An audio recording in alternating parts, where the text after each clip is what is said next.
नमस्कार, the follow up के Facebook live में आप सभी दर्शकों का बहुत स्वागत है। मैं रानी सिंह आज के इस इवनिंग बुलेटिन में आप तमाम दर्शकों का बहुत स्वागत करती हूं। इस इवनिंग बुलेटिन में हम दिन भर की कुछ बड़ी खबरों पर चर्चा करते हैं और चर्चा करने के लिए आज हमारे साथ सूरज ठाकुर है। सूरज की नज़रें जो थी उन खबरों पर बनी हुई थी और उन्होंने तमाम डिटेल्स जो है उन खबरों पर जुटाया है। हम सबसे पहले शुरुआत झारखंड की खबरों से करेंगे और फिर कुछ नेशनल खबरें देखेंगे। आज झारखंड में एक बड़ा बयान आया है। बयान किसका आया है? सिल्ली के पूर्व विधायक जो कि जेएमएम से हैं, अमित महतो का। उन्होंने कहा है कि जेपीएससी जो है देश की तमाम संस्थानों में सबसे भ्रष्ट संस्थानों में से एक है। उन्होंने अपनी ही सरकार को 20 फरवरी का अल्टीमेटम दे दिया है कि अगर खतियान से रिलेट करके स्थानीय नीति या नियोजन नीतियों को लागू नहीं किया जाता है या फिर जो बाहरी भाषाएं हैं उनको क्षेत्रीय भाषाओं की सूची से नहीं हटाया जाता है तो वो अपनी ही जो पार्टी है उससे इस्तीफा दे देंगे। पहले तो जेपीएससी को भ्रष्ट कहा जा रहा है। सूरज, क्या कहेंगे इसमें? वो भी अपनी ही सत्ता की जब सरकार है और उसी का एक नेता ऐसा बयान दे रहा है। रानी, देखिए, पहली बार नहीं है जब जेपीएससी पर इस तरह का सवाल उठा हो। विपक्ष तो आप देखेंगे कि जब बीजेपी सरकार में थी तो जेपीएससी पर सवाल उठाती थी जो विपक्ष में तब झारखंड मुक्ति मोर्चा थी। अब जब झारखंड मुक्ति मोर्चा है तो सवाल उठा रही है बीजेपी। इस बार अलग क्या हुआ है कि जो सत्ता पक्ष के ही कई नेता हैं, या तो झारखंड मुक्ति मोर्चा से हो या उसकी सहयोगी पार्टी कांग्रेस से हो, ये लगातार सवाल उठा जा रहा है जेपीएससी की भूमिका पर। सबसे पहले क्या होता है कि जेपीएससी का रिजल्ट जारी होता है, छठी जेपीएससी का, वो अभी तक क्लियर नहीं है। आप जाएंगे तो मई जून में ही सरकार हाईकोर्ट ने कहा था कि आप रिजल्ट को रद्द कीजिए, 8 हफ्ते में दूसरा रिजल्ट दीजिए। उसको लेकर अभी कोई क्लियर स्टैंड नहीं है। इसके बाद सरकार 7वीं से लेकर 10वीं जेपीएससी का परीक्षा कंडक्ट कराती है। इसमें 7वीं जेपीएससी की पीटी परीक्षा को लेकर एक बड़ा सवाल खड़ा हो जाता है, गड़बड़ियों को लेकर। साहेबगंज, लोहरदगा सहित कुछ जिलों में ये कहा जाता है कि जो क्वेश्चन पेपर आया वो खुला हुआ पहले से था। कई ऐसे लोग पास कर गए, आरोप लगे तो इस तरह से है। अब जो नया बयान है वो है आपका अमित कुमार महतो का, सिल्ली से पूर्व विधायक है। आप कहेंगे कि 1 महीने का उन्होंने अल्टीमेटम दे दिया है। आज 20 जनवरी है। उन्होंने कहा कि 1 महीने के अंदर सरकार अगर खातियान आधारित नियोजन नीति लागू नहीं करती है और जो सरकारी सेवा है उसमें क्षेत्रीय भाषाओं की सूची से अगर बाहरी भाषाओं को नहीं हटाती है तो मैं पार्टी से इस्तीफा दे दूंगा। एक तरह से ये बहुत बड़ा बयान है सत्ता पक्ष। यहाँ 1 मिनट रोकेंगे। किन बाहरी भाषाओं की बात हो रही है? पहले तो ये देखिए, जो जिला स्तरीय पद हैं, जो नई नियुक्ति नियमावली जो सरकार लेकर आई, उसमें जो जिला स्तरीय पद हैं उसमें 3 भाषाएं हैं जो जोड़ी गई हैं। वो कहेंगे कि झारखंड में सरकार का ये तर्क था पहले और अब भी जो विरोध कर रहे हैं उनका ये तर्क है कि उस भाषा को बोलने वाले लोग झारखंड में ज़्यादा नहीं हैं। वो हैं आपकी भोजपुरी, मैथिली और अंगिका। ये 3 भाषाएं जोड़ी गई हैं जो जिला स्तरीय पद निकाले जाते हैं। पहले ये नहीं जोड़ा गया था। नियुक्ति नियमावली जब पहली बार बनी तब नहीं जोड़ा गया था, लेकिन जो पेयजल मंत्री हैं झारखंड के मिथिलेश ठाकुर, उन्होंने मुख्यमंत्री को चिट्ठी लिखी थी। इसके बाद कई और कांग्रेस के कई विधायकों ने इस पर सवाल उठाया। इसके बाद वो भाषाएं जोड़ी गई। आम लोग भी, कई जो भोजपुरी, मगही या अंगिका बोलने वाले लोग हैं, वो मांग कर रहे थे। अब जो सत्ता पक्ष के कई लोग हैं, जैसे पहले भी बोरियो विधानसभा से लोबिन हेम्ब्रम हैं, वो विधानसभा में ये कह चुके हैं, विधानसभा के बाहर बयान दे चुके हैं कि ये भाषाएं हमारी नहीं हैं, इनको क्यों शामिल किया गया, ऐसे तो हमारे जो बच्चे हैं वो छांट दिए जाएंगे। और अब इन्होंने उन्हीं क्षेत्रीय भाषाओं को हटाने की मांग की है। जी, तो अब जबकि 28 से आप देखेंगे जेपीएससी की परीक्षा होने वाली है और इस बीच जो सत्ता में है उन्हीं के नेता से एक ऐसा बयान आना, क्या किस तरीके से देखते हैं इसे? देखिए, लगातार 28 को जो परीक्षा होनी है, 28 से 30 के बीच जो जेपीएससी की मुख्य परीक्षा होनी है, उस पर बहुत प्रभाव नहीं पड़ेगा क्योंकि मुख्य परीक्षा में ऐसा नहीं है। लेकिन जो जेएसएससी का फॉर्म निकाला गया है या इस तरह की और नियुक्तियां जो निकालने जाने की बात की जा रही है, 3rd 4th ग्रेड की कई नौकरियां निकलेंगी, जिला स्तरीय पदों पर बहाली की बात की जा रही है कि हाल फिलहाल में ही जब कैबिनेट की बैठक हुई, इसके बाद मुख्यमंत्री ने ये कहा था, अधिकारियों को ये निर्देश दिया गया सभी विभागों को कि आप जल्दी से जल्दी जो रिक्त पद है उनकी सूची बनाकर हमें भेजिए और उन पर नियुक्ति की प्रक्रिया शुरू कीजिए।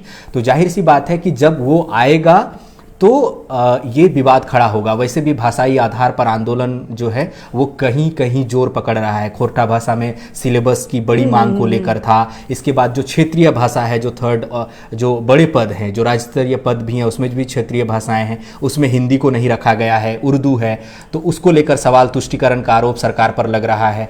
इसके बाद जो अब जो मगही है, अंगिका है, भोजपुरी है, मैथिली है, इन भाषाओं को लेकर लगातार सवाल उठ रहा है। इसमें मुख्यमंत्री का एक बयान पहले जो है उसको लेकर जो भोजपुरी भाषी लोग हैं वो लोग नाराज हो गए थे। एक इंटरव्यू में उन्होंने ये कह दिया था कि ये मतलब जो शोषण करने वाले लोग हैं उनकी भाषा है। वो झारखंड आंदोलन के पुराने दिनों को याद करके ये बयान दे रहे थे। और अब जब आपकी ही पार्टी के विधायक ये सवाल उठाते हैं तो सरकार निश्चित तौर पर एक असहज की स्थिति में आती है। फिर अब ये देखना होगा कि वो किस तरह से इस बयान का बचाव करते हैं। जी, तो अमित महतो ने 20 तारीख का अल्टीमेटम जो है दे दिया है। अब इसमें राजनीति होनी शुरू हो गई है, चर्चाएं तेज हैं इस पर। आगे देखते हैं कि क्या होता है। अब बात कुछ नेशनल खबरों की करते हैं। राज्य के देश के 5 राज्यों में विधानसभा चुनाव होने हैं। अब चुनाव जो है काफ़ी इंटरेस्टिंग मोड़ लेता जा रहा है। यूपी में लगातार आप देख रहे होंगे नेताओं का अदल बदल शुरू हो गया है। एक सपा से लोग बीजेपी में जा रहे हैं, बीजेपी से लोग सपा में आ रहे हैं। इसी बीच उत्तराखंड और गोवा में आज बीजेपी उम्मीदवारों की सूची भी जारी कर दी गई है। 5 राज्यों के चुनाव पर क्या लेटेस्ट अपडेट है सूरज? मतलब कुछ किस तरह से इंटरेस्टिंग होता जा रहा है चुनाव? आज की जो 3 बड़ी अपडेट है, पहली बात तो ये है कि गोवा की जो 40 सीटें हैं उसमें 34 सीटों पर उम्मीदवारों की घोषणा भारतीय जनता पार्टी ने कर दी है अपनी। जो 34 सीट पे 6 सीटों पर बाद में वो लोग ऐलान करेंगे। इसके अलावा उत्तराखंड में 70 सीटें हैं विधानसभा की, उसमें से 59 सीटों पर उम्मीदवारों की घोषणा कर दी है। और उसमें ये भी बता दिया है कि जो मुख्यमंत्री हैं मौजूदा पुष्कर सिंह धामी, वो खाटिमा विधानसभा क्षेत्र है, वहाँ से चुनाव लड़ेंगे। इसके अलावा उत्तराखंड जो गोवा है, गोवा में 34 सीटों पर जो ऐलान किया गया है उसमें जो मुख्यमंत्री हैं वहाँ के प्रमोद सावंत, उनके भी सीट का ऐलान किया गया है। जो उप मुख्यमंत्री हैं उनके भी सीट का ऐलान किया गया है। गोवा को लेकर मुश्किल ये आ रही है कि वहां पर पंजीम विधानसभा सीट है जहां पर दिवंगत पूर्व मुख्यमंत्री और भारत के रक्षा मंत्री भी रहे मनोहर पारिकर वहां से 6 बार जीतते आए थे पंजीम सीट से। लेकिन पिछले जो विधानसभा चुनाव से में वहां पर कोई जो सिटिंग एमएलए हैं उनको ही टिकट दिया गया है। लेकिन बीजेपी के लिए वहां असहज करने वाली स्थिति ये हो गई है कि जो मनोहर पर्रिकर के बेटे हैं उत्पल पर्रिकर, उन्होंने ये जीत पकड़ ली है कि वो पंजीम विधानसभा सीट से ही चुनाव लड़ेंगे। तो आज जब प्रेस कॉन्फ्रेंस हुआ और उसमें महाराष्ट्र के जो मुख्यमंत्री हैं, जो गोवा के चुनाव प्रभारी बनाए गए हैं, देवेंद्र फडणवीस, उन्होंने ये कहा कि हमने उन्हें विकल्प दिया, 2 विकल्प दिया कि आप इनमें से किसी को भी चूज कर लीजिए और वहां से चुनाव लड़िए। उन्होंने कहा कि मनोहर पर्रिकर के परिवार का, चाहे उनका बेटा हो या परिवार के बाकी सदस्य हों, हम वो भी हमारे तरह परिवार के तरह हैं और हमने उनको विकल्प दिया, लेकिन वो मानने को तैयार नहीं है। दूसरी चीज है कि उत्पल पर्रिकर की अभी तक राजनीतिक जो सक्रियता रही है उस तरीके से नहीं रही है, सिवाय इस उपलब्धि के वो मनोहर पर्रिकर के बेटे हैं। तो बीजेपी उस एक जो सीट है, जो गढ़ कहा जाता है, कहते हैं ना कि एक सीट गढ़ है जहां से लगातार कोई नेता जीतता रहा हो, कोई पार्टी जीतती रही हो, तो बीजेपी वहां पे रिस्क नहीं लेना चाहती। क्योंकि पिछले बार भी जब चुनाव हुआ था तो बमुश्किल बीजेपी जो है वो सरकार बना पाई थी। वहां पर जो त्रिकोणीय मुकाबला हो गया था और फिर बहुत दिक्कतें हुई थी। लेकिन वो जो उत्पल पर्रिकर हैं वो भी अब भी जीत पर अड़े हैं। इस बीच संकट की बात एक और हो गई है कि जो आम आदमी पार्टी है गोवा में उसने ताकत झोंक रही है और उन्होंने उत्पल पर्रिकर को ये सुझाव, ये कहें कि ऑफर दिया है कि आप हमारे साथ चुनाव लड़िए और उनको ऊंचा पद देने का भी वादा किया गया। हालांकि वो क्या पद होगा वो अभी स्पष्ट नहीं है। तो अगर उत्पल पर्रिकर ये सुझाव या ये ऑफर मान लेते हैं और वो आपके पाले में जाते हैं तो बीजेपी के लिए ये नुकसान की बात होगी। नुकसान की बात इस लिहाज से होगी, वो उनके राजनीतिक कद को लेकर नहीं होगी, लेकिन जो आम लोग हैं, जो जनाधार मनोहर पर्रिकर का है, उनमें ये गलत संदेश जा सकता है कि पूर्व मुख्यमंत्री जिन्होंने गोवा के लिए इतना कुछ किया हो, जिनको इतना प्यार मिला है गोवा में, उनके परिवार का बीजेपी ने सम्मान नहीं किया। तो इस लिहाज से वो एक नेगेटिव एस्पेक्ट में जा सकता है। जहां तक बात उत्तराखंड की है तो उत्तराखंड में इस तरह की कोई विवाद की स्थिति नहीं है। जो भी चीज़ें हैं, जो भी विरोध के स्वर उठ रहे थे, उन्हें रिलीज कर दिया गया। एक बड़े कैबिनेट मंत्री थे, उनको हटा दिया गया, वो कांग्रेस के पाले में जा चुके हैं। तो वहां पर इस तरह की विवाद की स्थिति नहीं है। अब आते हैं यूपी में। यूपी में एक बड़ा, जो सबसे बड़ा जो अपडेट है वो ये है कि जो भीम आर्मी के प्रमुख हैं चंद्रशेखर आजाद, वो पिछले काफी समय से राजनीति में सक्रिय हैं। चाहे वो लखीमपुर का मामला हो, चाहे हाथरस का मामला हो, काफी मुखरता से सामने आए हैं और एक युवा नेता के तौर पर, दलित युवा के नेता के तौर पर उन्होंने पहचान बनाई है। उन्होंने ये ऐलान किया है कि वो अब गोरखपुर विधानसभा सीट से सीएम योगी आदित्यनाथ के खिलाफ, जो मौजूदा मुख्यमंत्री हैं बीजेपी के, उनके खिलाफ चुनाव लड़ेंगे।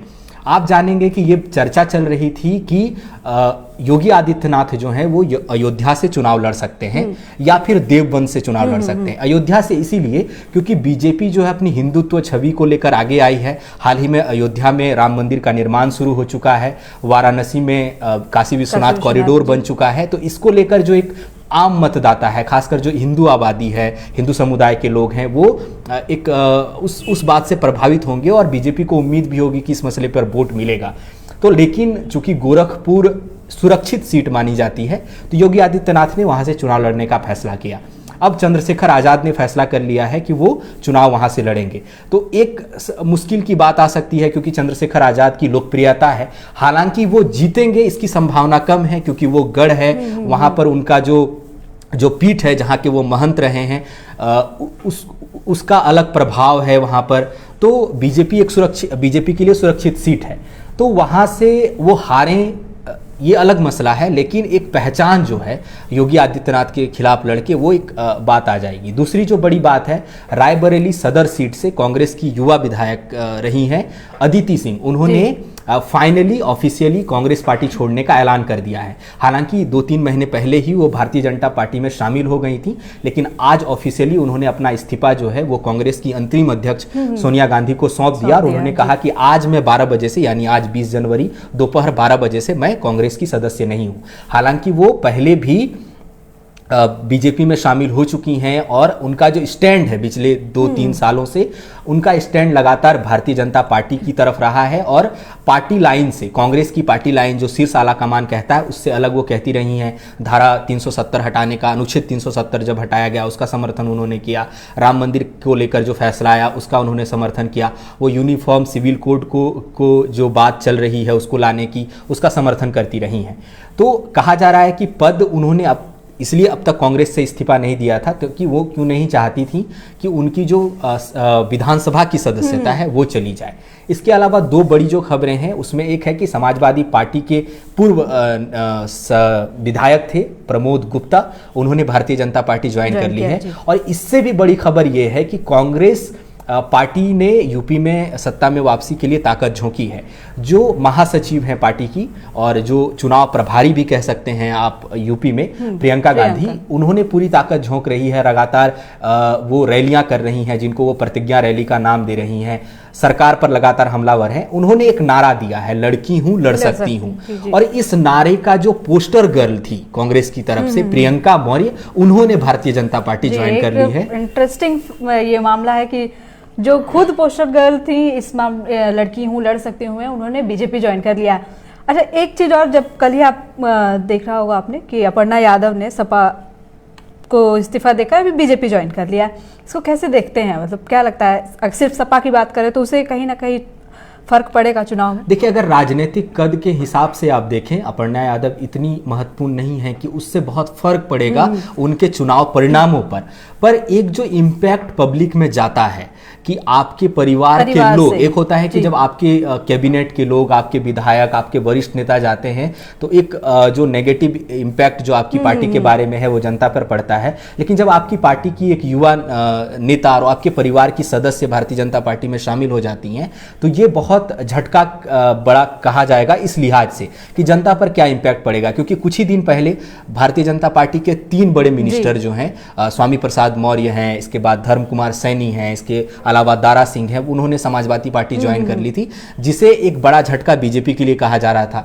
लेकिन बीजेपी का ये कहना है, बीजेपी नेताओं का ये कहना है कि जो सर्वे होती है, जो पार्टी सर्वे कराती है अपने स्तर पर विधायकों के परफॉर्मेंस को लेकर या मंत्रियों के परफॉर्मेंस को लेकर, तो ये देखा जा रहा था कि इलाके में, तो ये पहले भी कहा जा रहा था कि करीब करीब 100 की संख्या में विधायक जो है सिटिंग, उनका टिकट कट सकता है और कट रहा है। तो बीजेपी का यही कहना है कि उनका टिकट वैसे भी कटने वाला था, इसका अंदाजा उनको था, तो वो चले गए, तो हमारे लिए तो बहुत बड़ा नुकसान नहीं है। लेकिन जब उनकी फैमिली का कोई मेंबर आ जाता है, आज ही जो प्रमोद गुप्ता है, वरिष्ठ नेता रहे हैं, दिग्गज नेता रहे हैं, विधायक रहे हैं समाजवादी पार्टी से, उन्होंने कहा कि अपराधियों का अड्डा बन गया है समाजवादी पार्टी, वहां पर जुआरियों को, अपराधियों को टिकट दिया जा रहा है। और मैं इसी बात से दुखी होकर, क्योंकि अखिलेश यादव से कुछ कहा जाता है वो सुनते नहीं है, उन्होंने अपने पिता का सम्मान नहीं किया, इसीलिए मैंने पार्टी छोड़ दी। जी, तो ये कुछ 5 राज्यों में होने वाले चुनाव पर जो बड़े अपडेट्स थे उस पर सूरज की नज़र थी, और काफ़ी डिटेल्स में उन्होंने समझा दिया है कि आगे क्या होने वाले हैं, क्या रणनीति होने वाली है। खासकर उत्तर प्रदेश चुनाव को लेकर जो अपडेट्स है वो काफ़ी इंटरेस्टिंग है। अब योगी आदित्यनाथ के सामने से कौन उनको टक्कर देने वाला है, इन सारी चीज़ों पर चर्चाएं हो रही हैं और आगे भी होती रहेंगी।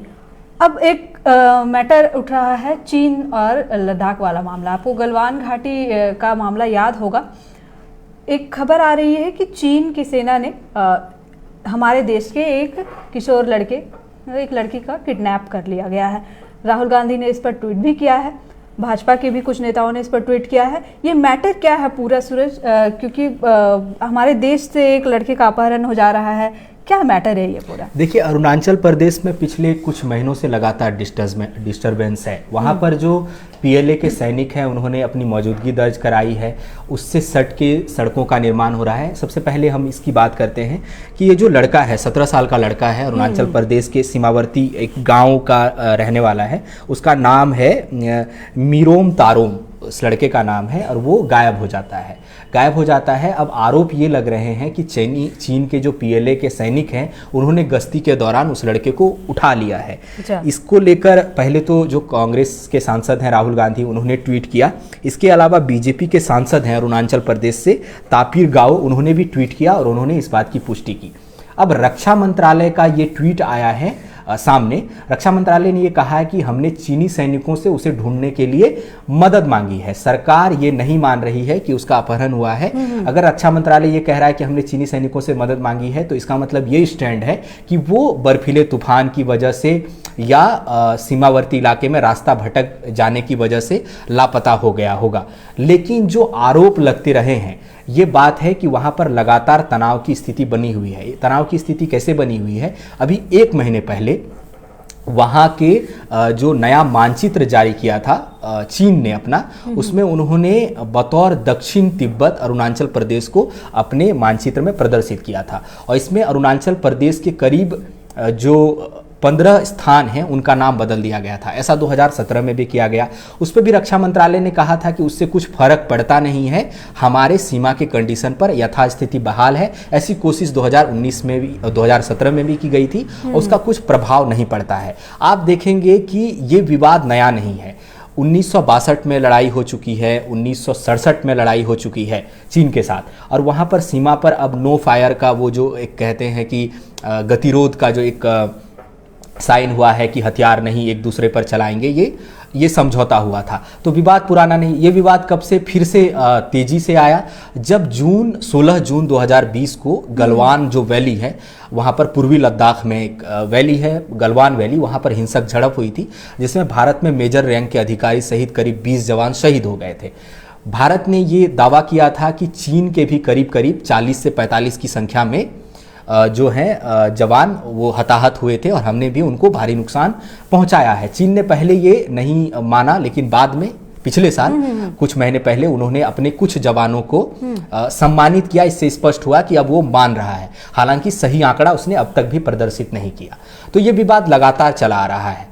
इसके अलावा कुछ दिन पहले ही, अभी 15 से 20 दिन पहले की बात है कि गलवान वैली में जो पैंगोंग त्सो झील है पूर्वी लद्दाख में, एक 90 किलोमीटर के लगभग दायरे में वो फैला हुआ है। उसका कुछ हिस्सा भारत की सीमा में आता है, कुछ हिस्सा पाकिस्तान की सीमा में आता है। वहाँ पर एक वैली है, एक दर्रा है। वहाँ पर देखा गया कि चीन के सैनिक जो है, पीएलए के सैनिक, वो इकट्ठा हैं और वहाँ एक पुल का निर्माण किया जा रहा है। ये कहा गया कि पहले जो दूरी थी, अगर भारतीय सीमा में पीएलए के सैनिकों को आना हो भारतीय सीमा के नज़दीक, तो उन्हें 200 किलोमीटर का लगभग सफ़र तय करना पड़ता था। लेकिन उस पुल के बन जाने से वो सफ़र महज 40 से 45 किलोमीटर का रह गया है। तो इस लिहाज से भारत की सुरक्षा के लिहाज से, भारत की सीमा सुरक्षा के लिहाज से वो अच्छा नहीं है। इसके अलावा वहाँ पर देखा गया कि टैंकों की तैनाती की गई है, सैनिक भारी संख्या में, जबकि ये हालात हैं जबकि वहाँ पर लगातार बर्फबारी हो रही है और जिसे जो कश्मीरी भाषा में चिल्लई कला कहा जाता है, जो भयानक ठंड वाली स्थिति होती है, तो वहाँ पर इसके बावजूद जो है सैनिकों की मौजूदगी है।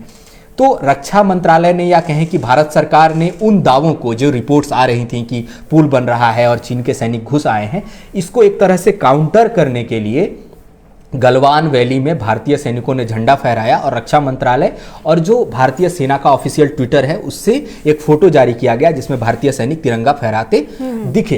तो ये विवाद लगातार चल रहा है। मैं आपको बता दूं और दर्शकों को ये बता दूं कि अब तक ब्रिगेडियर और कमांडर स्तर की 13 दौर की वार्ता हो चुकी है गलवान हिंसा के बाद से, लेकिन कोई एक बात होती है जो यथास्थिति जिस पर बहाल रखी जा सके, उस पर कोई एक तय जो मसौदा है वो नहीं बन सका है। जी, तो चीन मानने को तैयार है कि एक अपहरण हुआ है इधर से? चीन की तरफ से कोई स्टेटमेंट नहीं आया है। अब तक का जो स्टेटमेंट है वो यही रक्षा मंत्रालय की तरफ से। आप देखेंगे कि भारत और चीन के बीच जो है वो लगभग 3488 किलोमीटर सीमा वो दोनों साझा करते हैं। इसमें आपके कई स्टेट आते हैं, जम्मू कश्मीर आता है, हिमाचल प्रदेश आता है, उत्तराखंड आता है, सिक्किम आता है, इसके अलावा अरुणाचल प्रदेश आता है। इस सीमा को 3 सेक्टरों में बांटते हैं, पूर्वी सेक्टर, मिडिल सेक्टर और पश्चिमी सेक्टर। तो इसमें जो पूर्वी सेक्टर है, पश्चिमी सेक्टर में जम्मू कश्मीर आता है, इसके अलावा मिडिल सेक्टर में हिमाचल प्रदेश और उत्तराखंड है, और इसके अलावा जो पूर्वी सेक्टर है उसमें सिक्किम और अरुणाचल प्रदेश है। इसके कई सारे पॉइंट्स हैं जिसको लेकर विवाद है। एक तो पेंगोंग त्सो झील है जिसको लेकर विवाद है, इसके बाद गलवान वैली है जिसको लेकर विवाद है, डोकलाम है जिसको लेकर विवाद है, तवांग है जिसको लेकर विवाद है, इसके अलावा एक नाथुला दर्रा है जिसे लेकर विवाद है। डोकलाम स्पष्ट तौर पर भारत और चीन के बीच सीधा विवाद नहीं है। डोकलाम को लेकर दरअसल भूटान और चीन के बीच जो विवाद है, और चूंकि भूटान के जो बाह्य और आंतरिक मामले हैं उसमें भारत सलाह देता है, और भूटान कोई भी फैसला जब अपने बाह्य या आंतरिक सुरक्षा चुनौती हो या कोई भी बड़ा फैसला हो वो भारत की सलाह पर करता है। तो उस मसले को लेकर दोनों ही पॉइंट्स में विवाद है, और ये विवाद पिछले कई दशकों से है जो पिछले जून 2020 के बाद से लगातार बढ़ गया है, और अब तक कोई जो एक स्पष्ट नहीं निकल पाया है। और जो अरुणाचल प्रदेश है, आप जानेंगे कि अरुणाचल प्रदेश जो मैकमोहन लाइन है, भारत और चीन की सीमा को मैकमोहन लाइन बांटती है। जो अरुणाचल प्रदेश के पास जो मैकमोहन लाइन है उसको चीन नहीं मानता है, क्योंकि उसका मानना है कि जब British east India company Bharat को छोड़कर जा रही थी, ब्रिटिश सरकार भारत को छोड़कर जा रही थी, तो सीमा को लेकर जो समझौता हुआ था उसमें चीन का यह कहना है कि हमारा कोई प्रतिनिधि मौजूद नहीं था जब अरुणाचल प्रदेश को लेकर बंटवारा हुआ। तो वो अरुणाचल प्रदेश को अरुणाचल मानता ही नहीं है, वो उसे दक्षिण तिब्बत बताता है। लेकिन भारत का कहना है कि स्पष्ट समझौतों में ये लिखा है कि अरुणाचल प्रदेश भारत का अभिन्न हिस्सा है, और इसी को लेकर जो टकराव की स्थिति है वो आती रहती है, सैनिक भिड़ते रहते हैं और इसकी तस्वीर आती है। मतलब ये पुराने विवादों को लेकर भी देखा जाए तो ये मामला जो है उठ रहा है। अब कोरोना पर आते हैं थोड़ा, क्यों पूरे देश में कोरोना किस तरह से फैलता जा रहा है, उस पूरे राज्य, हमारे राज्य में भी आप देख रहे होंगे कोरोना ने पूरी तरह से पांव पसार लिया है। अब कोरोना के लिहाज से 6 राज्यों को डेंजर जोन में डाल दिया गया है। ये कौन से वो 6 राज्य हैं, और स्वास्थ्य मंत्री, केंद्रीय स्वास्थ्य मंत्री से क्या इसके बारे में अपडेट्स मिले हैं? देखिए, आज जो है केंद्रीय स्वास्थ्य मंत्रालय के जो मुख्य सचिव हैं राजेश भूषण, और इसके अलावा जो इंडियन मेडिकल रिसर्च काउंसिल के जो निदेशक हैं बलराम भार्गव, उन्होंने साझा प्रेस कॉन्फ्रेंस किया। प्रेस कॉन्फ्रेंस में उन्होंने 10 ऐसे जिलों का नाम बताया जो एक्टिव केस के लिहाज से बहुत ऊपर हैं। इसके अलावा उन्होंने जो एक बड़ा जो मसला बताया, जो 6 जिले हैं, 6 राज्य हैं, उसको बताया है कि ये स्टेट ऑफ कंसर्न घोषित किया है।